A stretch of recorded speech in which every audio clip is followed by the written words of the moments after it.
que o Senhor está fazendo hoje, nem olhos viram, nem ouvidos ouviram, nem subiu ao coração do homem. Marcha para Jesus 2024. Faltam 49 dias. 30 de maio. Marcha para Jesus 2024.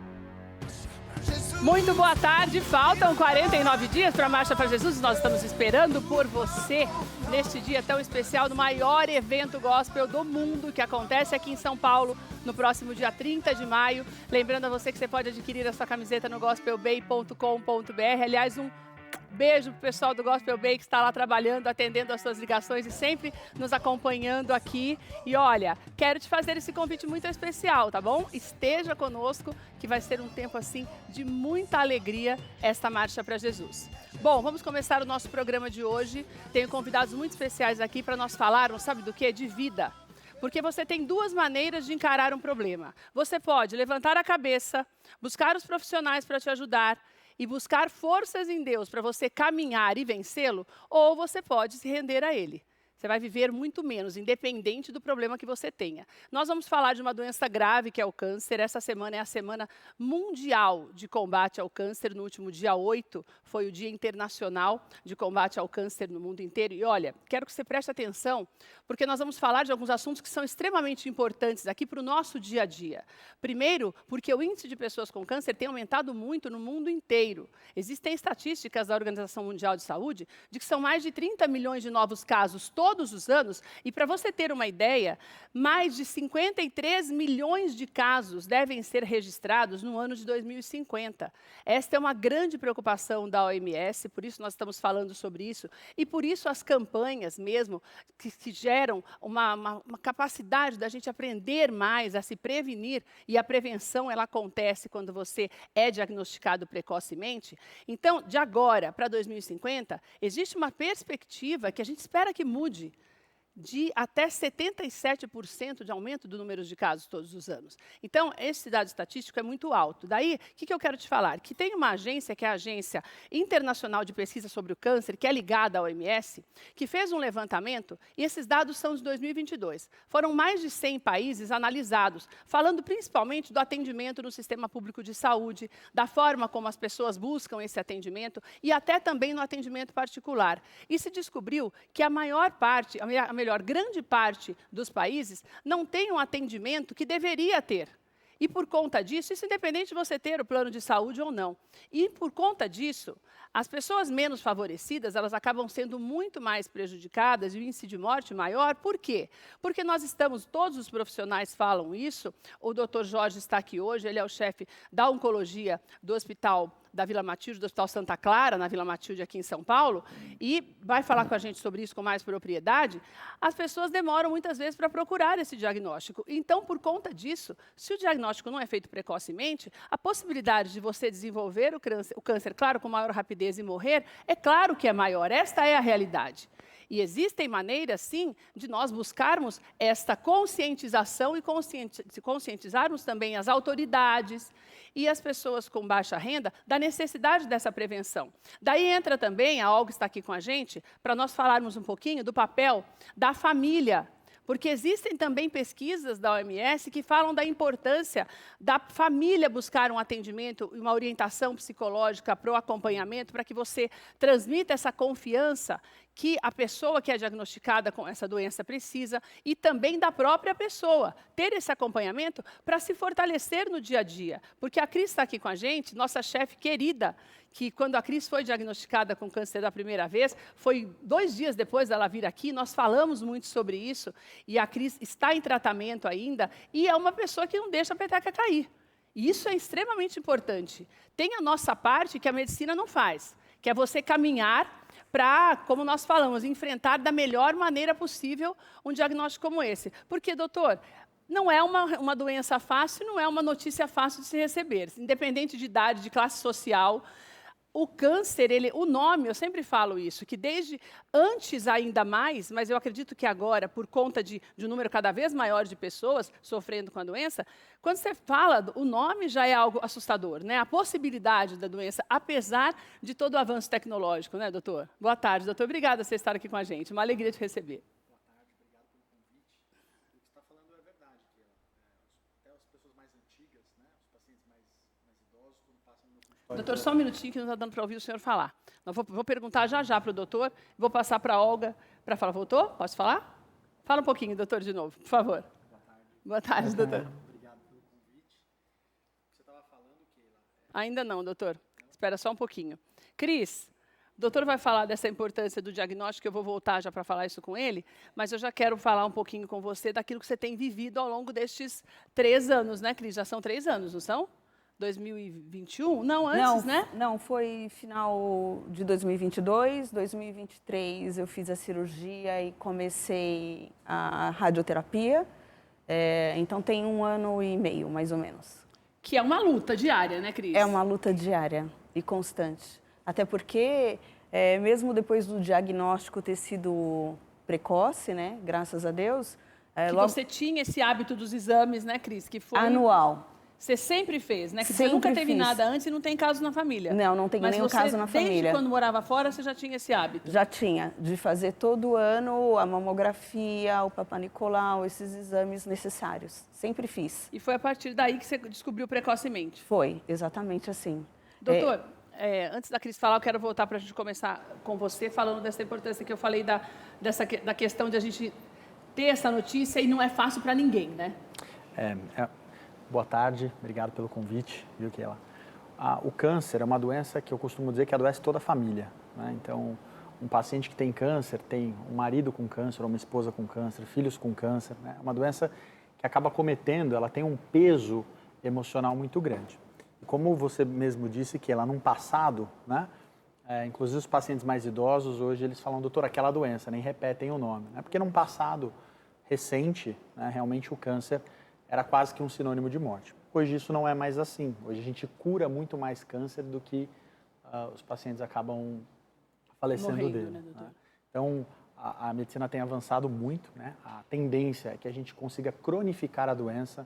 Então, pacientes metastáticos, a gente consiga ampliar tanto o tempo de vida deles, a ponto deles morrerem de outra patologia. Cronificar significa você tratar a vida inteira como a gente trata quando tem artrite, artrose. Exatamente, pressão como uma outra alta, doença. diabetes, Tá. exatamente. Remédios têm surgido para isso, ou sendo pesquisados para isso, doutor? Exatamente. A gente tem aumentado tanto a sobrevida dos pacientes metastáticos, né? Ou seja, aqueles pacientes que são incuráveis, a ponto de que em algum momento eles vão falecer de outras patologias, né? Isso a gente já vê em algumas doenças. Então, tem muitas mulheres com câncer de mama metastático já sobrevivendo há mais de 10 anos com uma excelente qualidade de vida, né? Câncer de próstata, a mesma coisa. Isso é uma tendência que a gente amplie tanto a sobrevida dos pacientes metastáticos, tá? Agora, dos pacientes curáveis, que graças a Deus é a maioria dos casos, a gente tem tido excelentes benefícios, tem também tido drogas novas, né? E hoje o câncer não é mais um sinônimo de morte, pelo contrário. Doutor, o que me chamou a atenção nessa pesquisa da OMS é justamente o fato da gente ver essa discrepância no atendimento quando se trata de diferentes classes sociais, baseado no IDHL, que eles falam, né? E a gente percebe isso ainda. Você acredita que não é mais a falta de informação, porque eu acho que a internet e as mídias e todo mundo fala muito sobre isso, mas ainda existe uma falta de conscientização? Aquela história de que vai acontecer com o vizinho, mas comigo não acontece, então, por conta disso, eu não preciso fazer exame? Você acha que a gente já tem essa ideia? Ainda tem, doutor? Eu acho que a gente ainda tem muito essa ideia, né? A gente nunca pensa que isso vai acontecer conosco. É sempre com um parente, com um vizinho, mas o câncer é a doença do futuro, né? Então, para você ter ideia, homens com 80 anos de idade, já tem pesquisas mostrando que quase 80% desses homens terão câncer de próstata. Meu Deus do céu!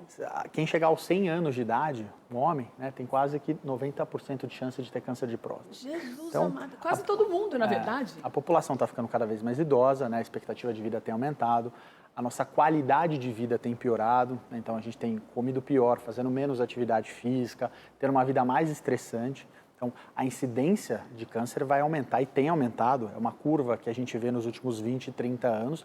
E é claro que isso vai se ampliar para o futuro. Né? Então, eu tenho 37 anos. A minha geração daqui 25 anos, em 2050, vai ter 50 anos. Né? Ou seja, ainda é uma geração jovem, que provavelmente a incidência de câncer vai aumentar muito. Né? E nossos filhos agora ainda mais. Tão grande. Sim. Agora, doutor, isso se estende para os jovens? A população mais jovem também? Porque antes era tão difícil. Se falava em leucemia, né, doutor? Mas era raro e a gente comentava e daí existia uma possibilidade da mãe ter um outro filho e daí poder acontecer isso. Fora isso, nada, né, doutor? Agora tem mais casos também entre crianças, né? Claro, a incidência para pacientes mais jovens tem aumentado muito, principalmente para o câncer de mama, né? Isso é uma coisa tem sido muito habitual, infelizmente, no consultório, e as mulheres, os homens, enfim, a população em geral, tem que manter seus exames preventivos. A Cris, ela só conseguiu fazer um diagnóstico precoce porque ela estava com os exames dela em ordem, né?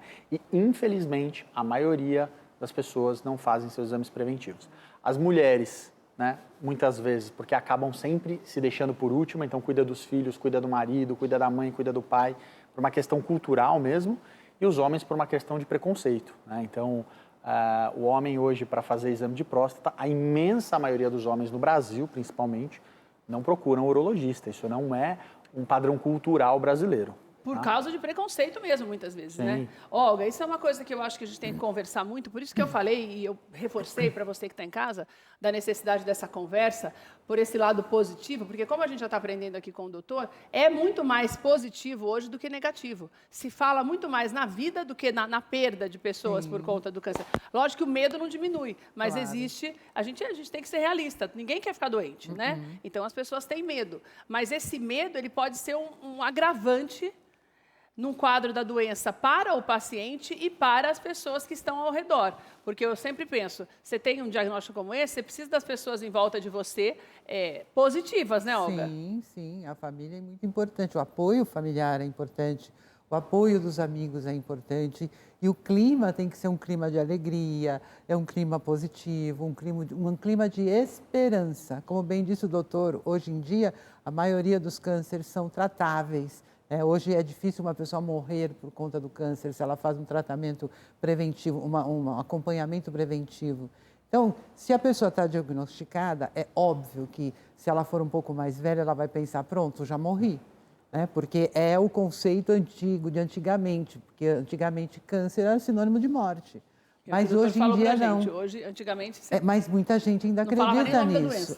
Muita gente ainda acredita nisso. Então, é natural que a pessoa que está com o câncer, ela fique triste, ela fique chateada, ela fique com medo. Então, a família precisa apoiá-la, a família precisa estar com ela, né, acompanhá-la nos exames, não deixá-la desanimar. Então, esse é um fator fundamental até para o progresso e o tratamento da pessoa. E a própria pessoa que está sob um tratamento de câncer, ela também precisa de um acompanhamento psicológico, porque provavelmente ela vai passar por um tratamento, ela vai conhecer outras pessoas, ela provavelmente vai ver uma ou outra que se foi, e ela vai achar que ela vai ser a próxima. Então, o emocional da pessoa que está com câncer tem que estar muito bem para ela suportar todo esse tratamento e, digamos, resgatar a vida dela sem câncer no futuro. Cris, você passou por isso?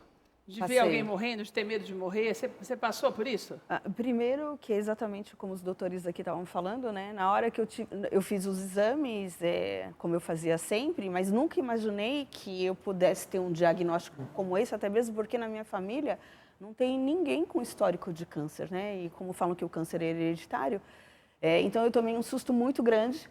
A minha filha é médica, quem leu os resultados foi ela, né? E por telefone ela falou, mãe, senta e eu vou te dar o resultado. Porque a sua filha não mora aqui, né? Não, tem mora na França. Mora na França ainda. Falou, mãe, senta, eu vou te passar o resultado dos exames, porque eu tinha encaminhado para ela.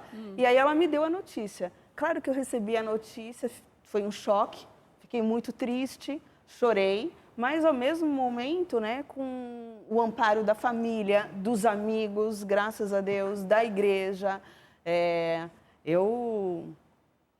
Foi pra cima, me enchi da coragem, de força e fui para cima, realmente. E tem esses altos e baixos ainda? Tenho. Porque cada hora você teve uma novidade também, né? Você fez a cirurgia, daí agora você vai fazer uma cirurgia na próxima semana. Vou, na próxima terça-feira.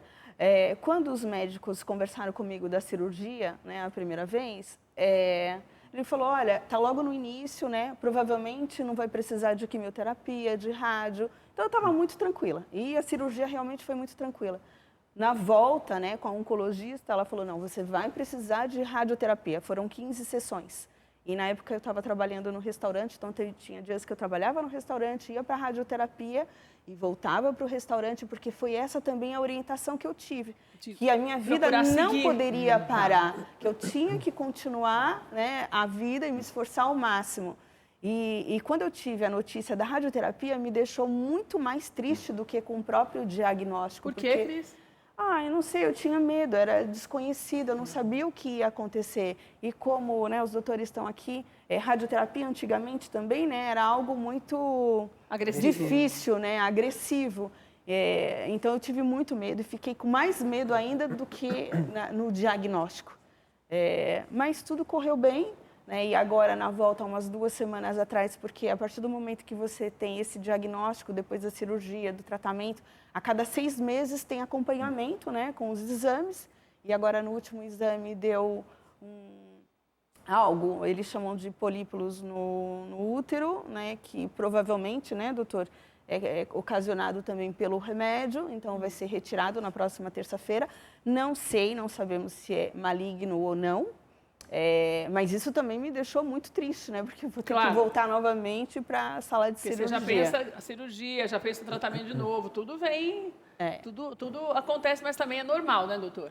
Ninguém fica feliz com nenhum diagnóstico. Você se livra do problema, você pensa que não vai acontecer de novo, né? Um paciente oncológico é um paciente que sempre fica com medo, né? Pode ter passado 15 anos da doença. Se ele fizer algum exame, ele sempre vai ficar receoso. Por isso que é importante muito diálogo entre o médico e o paciente para sanar todas as dúvidas. O que a Cris falou é uma coisa muito comum, né? Os pacientes não sabem muitas vezes como é a radioterapia, o que é quimioterapia, né? Os pacientes me perguntam frequentemente. Às vezes para o médico é muito simples, ele vai lá prescrever, olha, vai para a radioterapia ou vai para a quimio.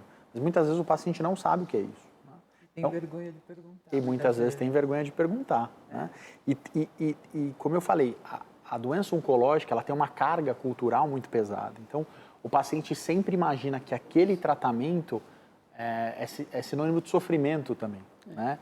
Então, que a radioterapia é sofrida, que quimioterapia é sofrida, e nem sempre é assim. A Cris é testemunha, acho que a tua rádio provavelmente você não deve ter tido grandes efeitos colaterais dela. Durante o processo da radioterapia eu não senti nada, né? Mas depois eu tive uma espécie de queimadura, tive que voltar para o local, tive que voltar para o pronto-socorro, tomar remédio, mas foi tudo muito tranquilo. Entre aspas, na dentro normalidade. Do normal, exatamente. Doutor, eu tenho algumas dúvidas. Essa pesquisa que me chamou a atenção é essa diferença de atendimento quando nós falamos de países mais desenvolvidos, né? Eu acredito que a gente tem esse problema também muito latente no nosso país. Mas eu vejo um outro lado que eu acho que o que pega muito mais é a questão da pessoa não ter essa consciência, porque eu sempre imagino, se você não tem problema nenhum, você vai fazer um check-up, mesmo que seja no sistema público, você tem um tempo maior para você marcar e ficar esperando aí os 6 meses que seja na fila. Isso estou dizendo para pessoas que estão, pelo menos não têm sintoma nenhum e fazem os exames todos os meses. Mas ainda assim a gente sabe que é um sistema deficitário. Agora, o que me chama a atenção, além disso, é essa questão, porque a Cris falou algo importante da hereditariedade. Mas com esses números tão alarmantes, esse aumento tão progressivo, me dá a impressão de que esse fator hereditário se tornou pequeno perto dos fatores do nosso estresse, da alimentação, do envelhecimento da população. Parece que isso está pesando muito mais agora do que a hereditariedade, né, doutor? Exatamente, Keila. A ínfima minoria dos tumores hoje são por alterações hereditárias. A ínfima minoria. A grande maioria das doenças oncológicas são desenvolvidas por conta dos nossos hábitos de vida, né? E não existe, não é uma coisa objetiva do tipo, olha, se você fizer atividade física tantas vezes por semana e comer determinada coisa, você não terá doença.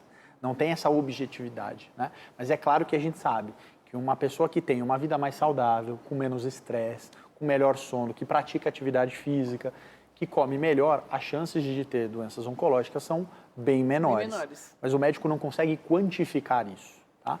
E ainda assim, mesmo os pacientes que têm uma vida saudável também podem desenvolver a doença. Tá? Tem pacientes que falam assim, doutor, eu nunca fumei e tive câncer de pulmão. E tem um vizinho meu lá que fuma a vida inteira e não tem. Mas eu costumo dizer que isso é igual jogar na Mega Sena. Você jogar um bilhete, você tem a chance 1 em 50 milhões de ganhar. Se você jogar 1 milhão de bilhetes, você tem a chance 1 milhão em 50 de ganhar. Então, quem tem uma vida menos saudável, né, tá jogando mais bilhetes. Então, a chance de ser premiado é maior. Agora, doutor, eu também vi que nós temos o maior índice de câncer no mundo é o de pulmão. Atualmente, 2022, de acordo com a OMS, é o de pulmão. Não, de incidência não. De incidência, a maior incidência de câncer no mundo são os cânceres de pele, não melanoma. Tá? São aqueles relacionados à exposição solar, que geralmente são cânceres muito tranquilos de serem tratados. Uma ressecção cirúrgica geralmente é suficiente. Tá? Mas que daí significa também essa desatenção da gente, que é algo muito mais preventivo do que qualquer outro. Claro, isso é um típico exemplo, né? Então, só tem câncer de pele os não melanomas. Quem não se protege. Exatamente, quem tem uma exposição solar inadequada. E não é assim, eu tomei só um dia na praia exagerado, não. É uma vida, né? São anos de proteção deficitária.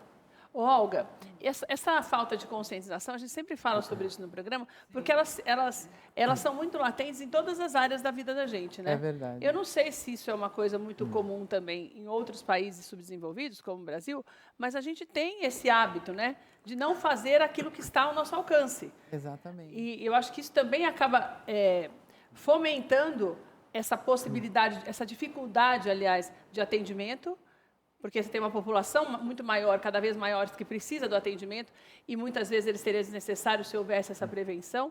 Mas a informação, ela está aí. Você acha que essa falta de interesse numa prevenção, nesse caso específico de câncer, ela acontece por quê, Olga? É cultural? É cultural e é aquilo que o doutor falou, né? A gente nunca acha que nós vamos desenvolver o problema acontece com os outros e não comigo. E também existe uma crença popular, né? De que, se eu tiver um problema, eu vou ao médico, ele me passa um remédio, ou eu faço uma cirurgia e está tudo resolvido. Então, não existe essa conscientização, essa educação para a prevenção. As mulheres, hoje em dia, elas têm mais essa educação, por quê? De tanto falarem para ela, vá fazer todo ano exame ginecológico, vá fazer exame das mamas. Então, as mulheres, nesse sentido, elas foram convencidas, né? Elas chegaram à conclusão de que realmente é importante fazer esse exame. Mas os homens, eles têm muita dificuldade. Por quê? Porque homem que é homem não fica doente. Aquele conceito velho machista, né? Homem que é homem não fica doente, homem que é homem resolve tudo sozinho, não precisa da ajuda de ninguém. Então, muitas vezes o homem não segue, o jovem também não segue, porque o jovem acredita que ele vai ter vida eterna, que esses males nunca vão acometê-los. Mas se a gente parar um pouco para pensar, o que falta é educação, usar as mídias, por exemplo, para fazer essa educação para o povo, educar. Assim como a gente faz aquela grande campanha, né, em Novembro Azul, Outubro Rosa, contra o câncer da próstata no homem e o câncer na mulher, a gente deveria passar outras informações pela mídia ao longo do ano, para que as pessoas comecem a ter consciência, porque eu acho que é isso que falta.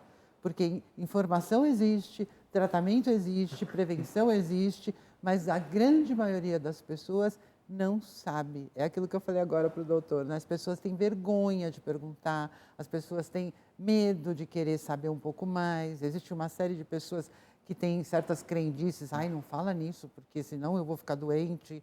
Então, é uma questão cultural mesmo. Você percebe isso no consultório, doutora? Não a desinformação, ou a desinformação também. Será que, no fundo, a gente acha que está informando bem, porque pensa nas redes sociais, mas, na verdade, o acesso é muito menor do que a gente imagina, doutor?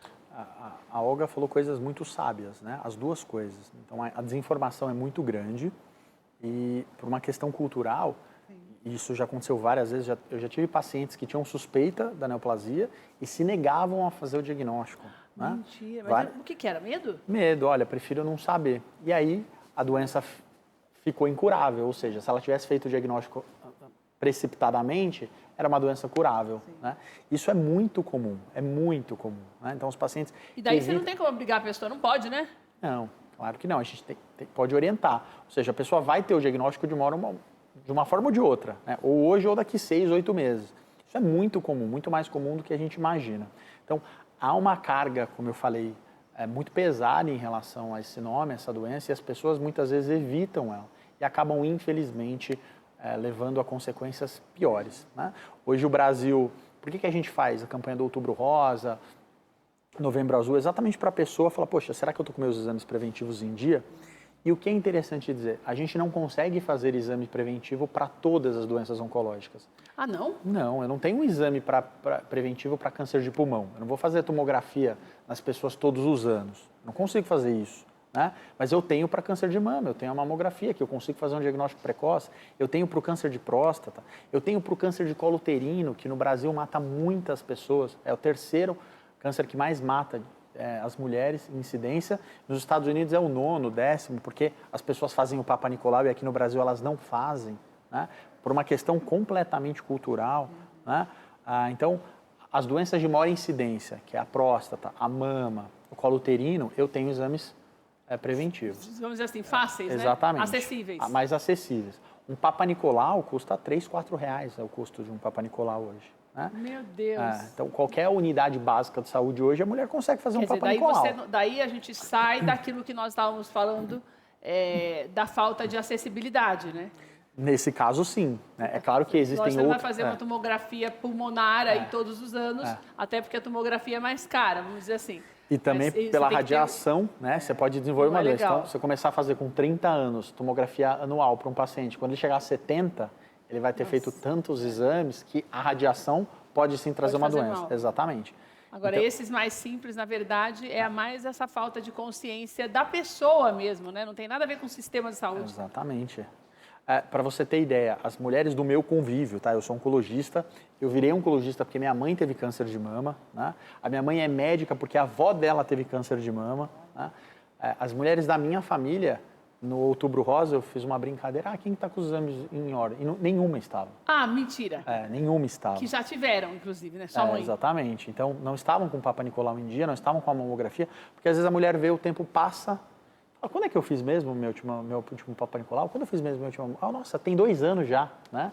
Então, para você ver que isso está muito mais próximo do que a gente imagina, né? E quem está nos assistindo, com certeza sabe o que eu estou falando. Exatamente. Né? Eu tenho um exemplo da minha família. Minha tia, irmã da minha mãe, ela ficou 20 anos sem ir ao ginecologista, não fez nenhum tipo de exame, porque ela dizia assim, para quê? Eu não sinto nada, eu só vou ao médico quando eu sinto alguma coisa.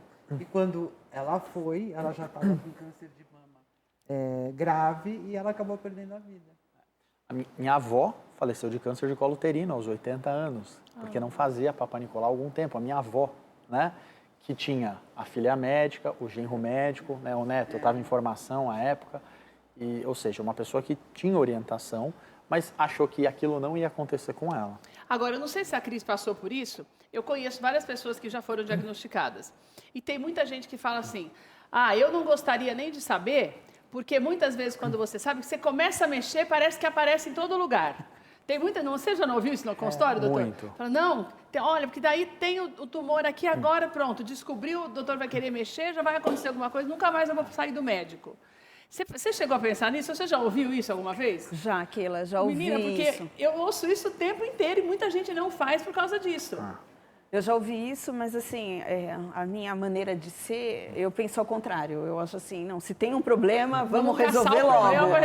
Vamos resolver, vamos tirar da frente. Porque o exame do doutor, se for pensar bem, o check-up é um caçador de problema, né? Você vai ali, na esperança de não ter nada, mas você sabe que você está fazendo aquilo ali para você já saber que tem e já começar a tratar. Então, essa ignorância, né, das pessoas de falar isso, né, Cris? É verdade. Com certeza você deve ter ouvido também. Algumas pessoas que não têm essa cabeça positiva, pode fazer parar de tentar, de se cuidar, né, Cris? E aí acaba prejudicando, né? Porque como o doutor estava falando, se você deixa de fazer, né? Ou como a tia da doutora aqui falou, nunca fez um exame. Na hora que descobre, pode ser tarde demais. Essa foi a diferença do meu diagnóstico, porque o nódulo era indúctil, né, ainda. Então, eu não sentia nada, só descobri mesmo por causa do exame.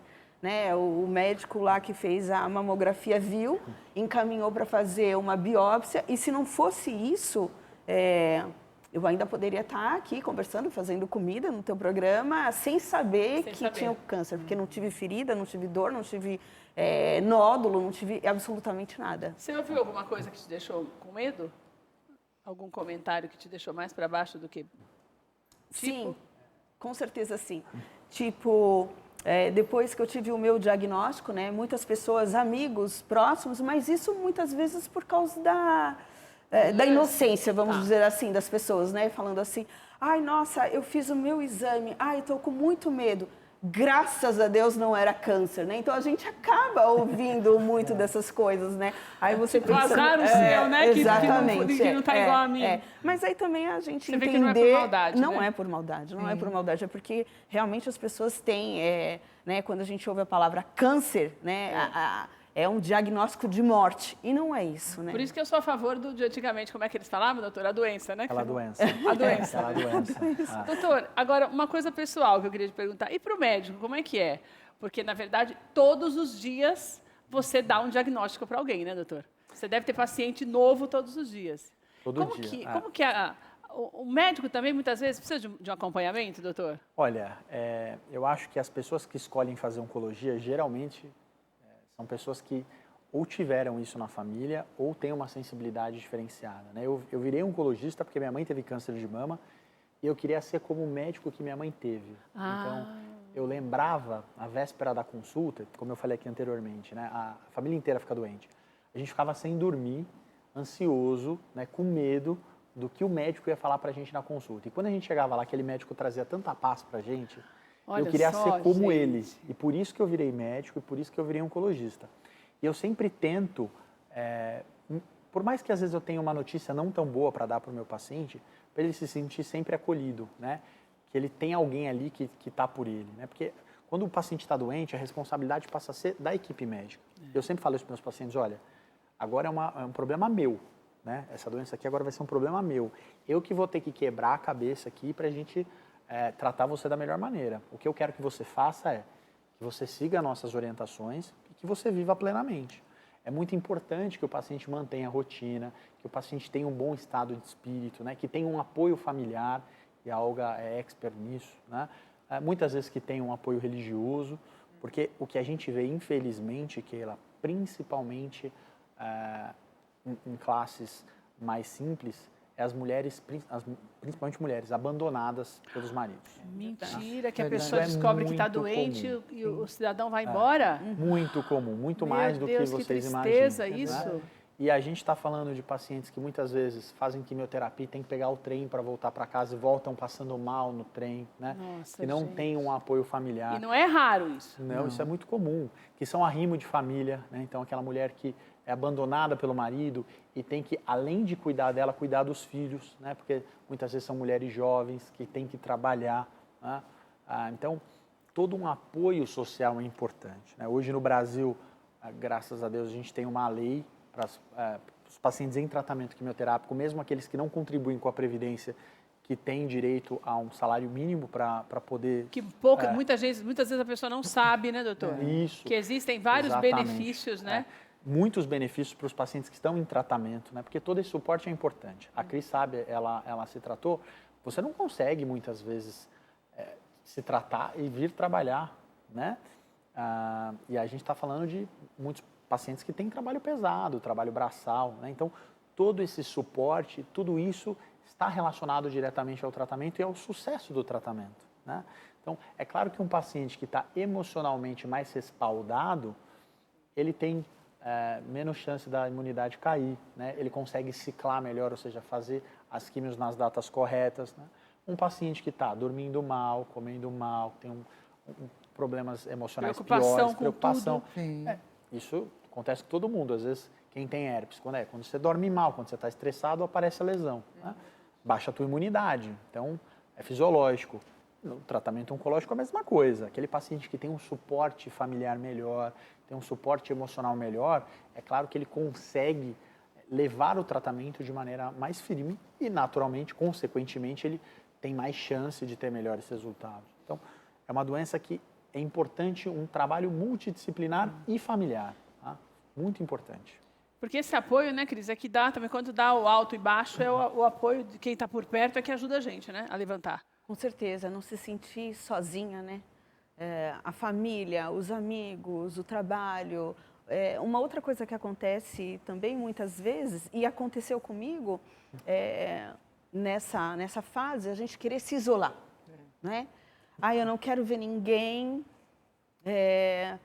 eu já estou com esse problema, não quero, ou porque você não quer levar o problema para os outros, que, né, acaba não quer sendo incomodar, né? uma Acho forma que tá de orgulho, incomodando. né? Ou ao contrário também, não quero dar uma de coitadinha, mas é uma tendência muito errada da gente se isolar. E aí piora, né? Porque você tem que estar bem emocionalmente, tem que continuar comendo, né? Tem que continuar conversando, aceitando, porque quando a gente aceita esse conforto da família, essa proximidade da família e dos amigos, isso nos ajuda com certeza na cura. Não, né? e também porque tem uma história, doutor, que se ela não estiver bem, a imunidade cair, ela não pode fazer o exame, a rádio, a quimioterapia, né? Tem isso também, né? Sim. Quer dizer, o teu estado emocional, ele pode colaborar e ajudar, mas pode atrapalhar demais também, né, doutor? Sim. Hoje, a Cris não fez químio, mas quem faz químio sabe, a gente tem que coletar exames a cada Antes da ciclo, exatamente, para saber se o paciente tem níveis mínimos de imunidade, Olha só. de hemoglobina, né, de plaquetas, porque a gente sabe que essa droga vai destruir essas células e aí pode chegar a níveis tão baixos o paciente pegar uma infecção ou ter algum transtorno mais grave. É claro que um paciente que está emocionalmente mais abalado, esses níveis vão estar menores e a chance dele não ciclar é maior. Então, é todo é complexo, né? Tudo é importante, o apoio familiar, o apoio médico, a relação médico-paciente, né? O apoio em relação ao trabalho, as pessoas que trabalham, tentar manter a rotina dentro de condições adequadas. Se estivesse se sentindo mal, vida que segue, né? Ô, doutor, você sabe que eu estava vendo também, doutor Yoga, que menos de 30% dos pacientes e das famílias buscam auxílio psicológico. Muitas vezes por falta de condições financeiras também, mas ou porque acham que não tem necessidade. Você percebe isso no consultório também? O número de pessoas doentes é menor do que se esperava, de pessoas diagnosticadas com câncer? Que buscam. Sim, é um número pequeno. Independente de ser... hoje em dia, por exemplo, o SUS tem psicólogos. Tem psicólogo nós também. Temos os CAPs com psicólogos. Existem psicólogos para todos os níveis sociais, vamos dizer assim. Então, você não precisa ter receio de procurar um psicólogo, mas a maioria das pessoas ainda vê psicólogo como aquele que trata os loucos. Né? Eu não sou louco, eu estou com uma doença. É normal eu ficar triste, é normal eu querer me isolar, é normal eu ficar com raiva. E não é. Né? Na verdade, a pessoa precisa lidar com todo esse estresse que ela está vivendo. Para quê? Para que ela possa estar com uma boa imunidade, para que ela possa estar bem emocionalmente, para ela poder lidar melhor com essa doença. Né? Porque as pesquisas mostram, quanto mais estressado você está, maior é o índice de ansiedade, maior é o índice de problemas psicossomáticos, que vão colaborar para quê? Que vão interferir, no tratamento oncológico. Então, é importante, sim, que as pessoas passem, e hoje em dia a maioria dos hospitais tem psicólogos também, lá dentro do hospital, conversando com a família, conversando com o paciente. Isso é muito importante, né? Cada vez mais se descobre que a sua saúde física também depende da sua saúde mental. Doutor, a gente vive num país, a gente sempre fala sobre preconceito aqui, de um modo geral. Gordofobia contra pretos, contra classe social, tudo. A gente tem visto muito isso. Você acha que ainda existe também para as pessoas que são diagnosticadas com câncer? A pessoa ainda sofre preconceito? Claro, isso é muito nítido, né? Mesmo não tendo nenhuma possibilidade de contágio, de nada, porque não existe, né, doutor? Não existe, essa possibilidade não existe, né? O câncer não é uma doença contagiosa. Mas toda vez que você está num meio, né, e você vê lá uma mulher careca de lenço no cabelo, né, o paciente sabe que ele se sente, de alguma maneira, eu não vou dizer que excluído, mas eu diria que estereotipado, né? Estereotipado. Então, isso é muito comum, além do que o desconhecimento também leva ao preconceito. Então, eu tive pacientes que fizeram rádio e aí pediram uma reunião familiar, eu fui falar com a família, perguntaram se eles podiam usar o mesmo banheiro. Doutora, a gente pode usar o mesmo banheiro, a gente pode usar a mesma toalha, né? pessoas da própria família por desconhecimento, né? Por de alguma maneira entender que essa radiação poderia passar para os familiares ou enfim, que a doença de alguma maneira poderia passar. Então o desconhecimento leva ao preconceito e muitos pacientes oncológicos acabam tendo um estereótipo, né? E são estereotipados pela sociedade. Então, e às vezes o paciente também às vezes ele tem a sensação de que o coitado daquele paciente está com câncer, né? E o paciente não gosta disso. Ninguém quer ser coitado, Exatamente. né, doutor? Você está em tratamento, numa luta danada, já é difícil, porque você tem que ter aquela rotina de medicamentos, de exames, da rádio, ou do seja o que for ali, todos os tratamentos que você tem que fazer. Você sentiu esse preconceito também? Você tinha restaurante, né, Cris? Eu não sei, você perdeu o cabelo, Cris? Não, né? Caiu bastante, mas eu não cheguei Não perdeu? Não.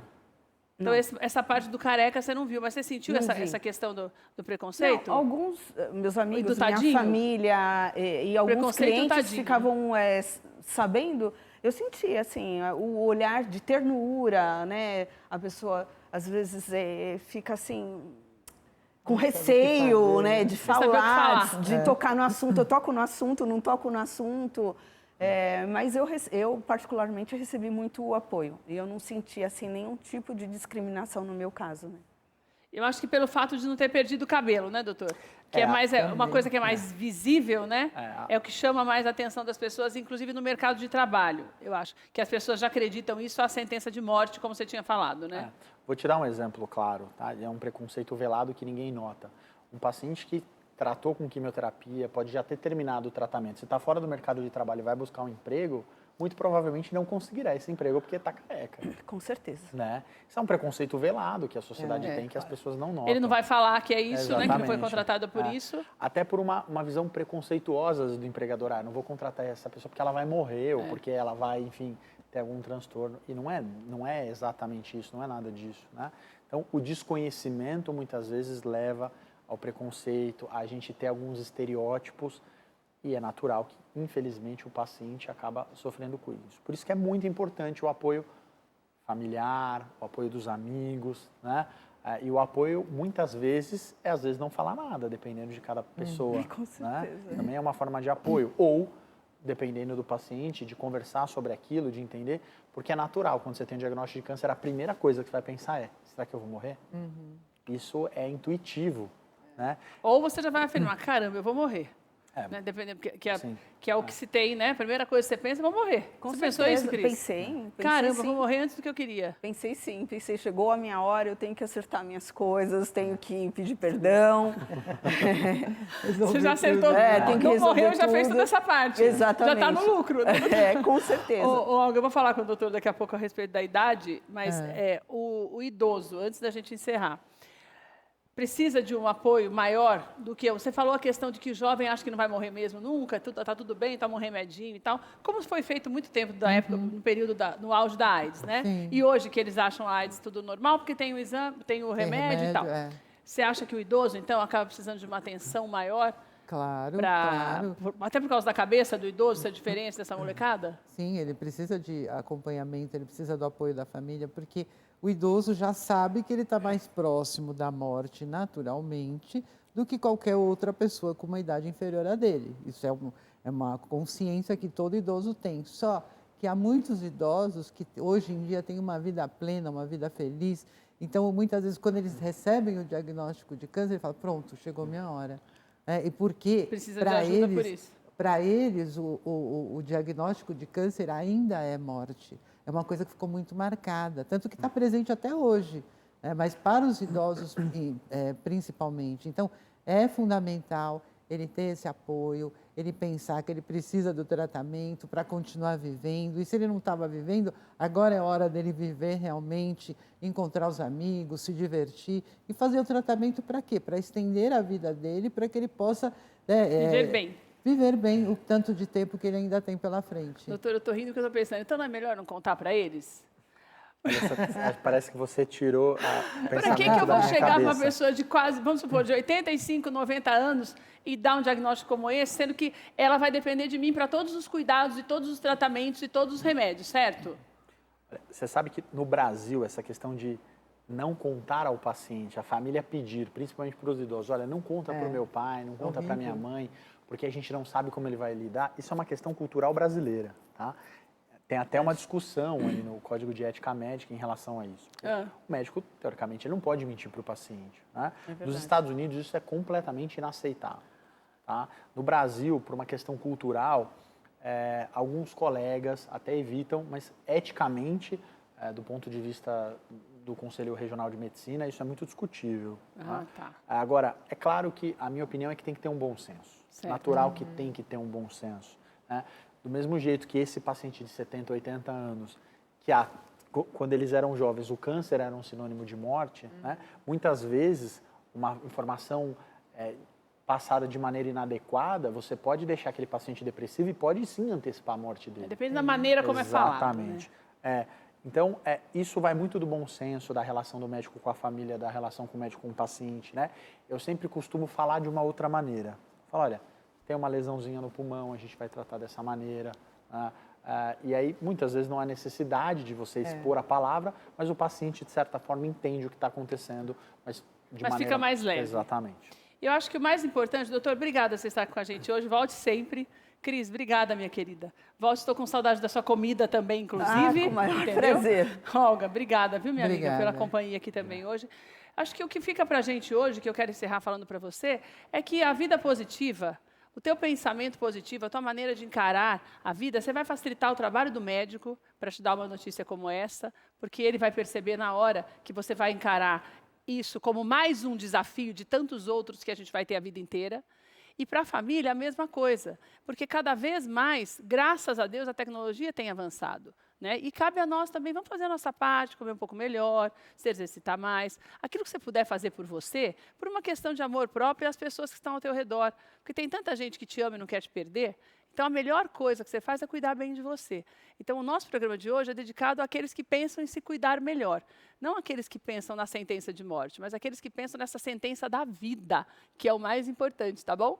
Quero agradecer aos nossos parceiros de hoje, que prepararam uma mesa tão linda pra gente. Obrigada ao Rodolfo, que sempre está aqui com a gente. Queiroz Rodolfo está aí na tela para você. Especialista em costelas, tem um monte de coisa gostosa aqui para a gente hoje, para os nossos convidados. E a Sodier, que sempre nos fornece os bolos também. Muito obrigada. E mais do que tudo, obrigada a você pela companhia. Uma alegria ter você com a gente. Amanhã a gente volta às 2h30 da tarde. Um beijo para você, Deus te abençoe e até amanhã.